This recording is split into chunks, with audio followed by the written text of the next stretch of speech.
बिस्मिल्लाहिर्रहमानिर्रहीम। अस्सलाम वालेकुम। प्रोग्राम प्ले ऑन के साथ मैं हूं आपका होस्ट डॉक्टर रमीज़ राजा। नाजरीन, बात करते हैं वर्ल्ड कप की। जी, आज के होने वाले मुकाबलों में अफ़गानिस्तान और श्रीलंका के दरमियान जो मुकाबला था, अफ़गानिस्तान ने जीतने के लिए 145 स्कोर का टारगेट दिया था, जो कि श्रीलंका ने बड़ी आसानी के साथ 18वें ओवर में वो कंप्लीट कर लिया। 2 ओवर बचा दिए, तकरीबन 11 बालें बचा दी और ज़बरदस्त किस्म की बैटिंग दिखाई श्रीलंका ने और बिना किसी हेजिटेशन के वो टारगेट कंप्लीट कर लिया।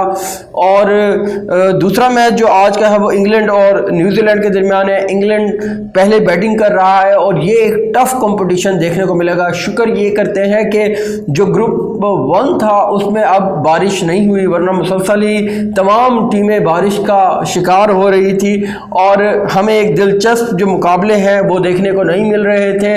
तो नाजरीन, बात करते हैं ग्रुप 2 की। जी, जिसमें पाकिस्तान है। इस वक्त पाकिस्तान की जो पोजीशन है सेमीफाइनल में जाने की ऑलमोस्ट नामुमकिन हो चुकी है। अब बारिशें भी आए तो हल नहीं होता। हाँ, अगर कहीं पे सैलाब आ जाए तो शायद कोई सोल्यूशन निकल आए, लेकिन इस वक्त जो सिचुएशन है वो ये है कि अगर पाकिस्तान अपने दोनों मैच जीत जाता है और इंडिया बांग्लादेश से अपना मैच हार जाता है तो फिर रन रेट की बुनियाद पे होगा, क्योंकि उस वक्त इंडिया के भी 6 पॉइंट होंगे, बांग्लादेश के भी 6 पॉइंट होंगे, पाकिस्तान के भी 6 पॉइंट होंगे। साउथ अफ्रीका ऑलमोस्ट पहुंच जाएगा, क्योंकि साउथ अफ्रीका नीदरलैंड से या एक हल्की टीम से जीत सकता है पाकिस्तान से हारने के बावजूद, तो उसके 7 पॉइंट हो जाएंगे।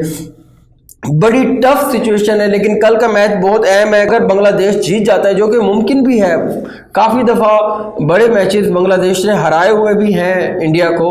अगर ऐसा हो जाता है, इंडिया भी कोशिश करेगा ये मैच जीतने की, बहुत अहम है उसके लिए। तो अगर इंडिया हार जाता है, जो कि जानबूझ के हारा था साउथ अफ्रीका से, उसको भी सबक मिलना चाहिए।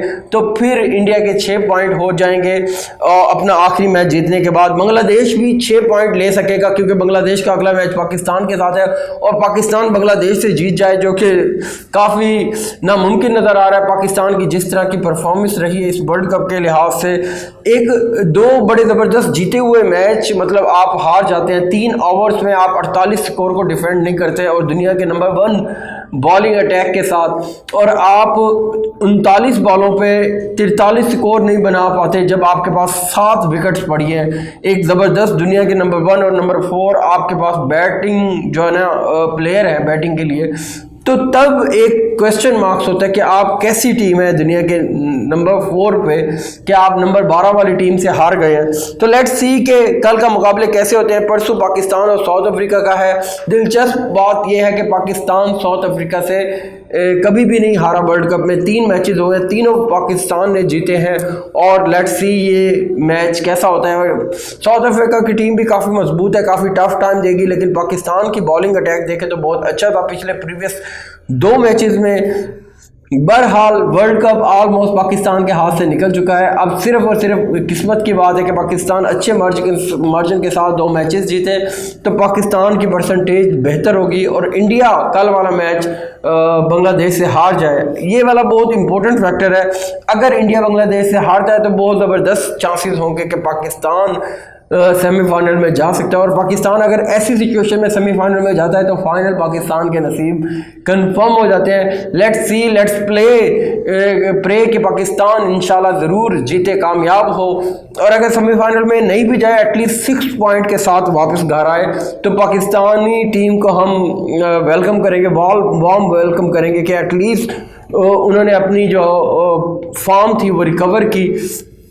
ठीक है नाज़रीन, इस तरह आप लोगों को अपडेट्स देते रहेंगे, हमारे साथ रहिएगा, अपना रखिएगा ख्याल। अल्लाह हाफ़िज़, फ़ी अमान अल्लाह।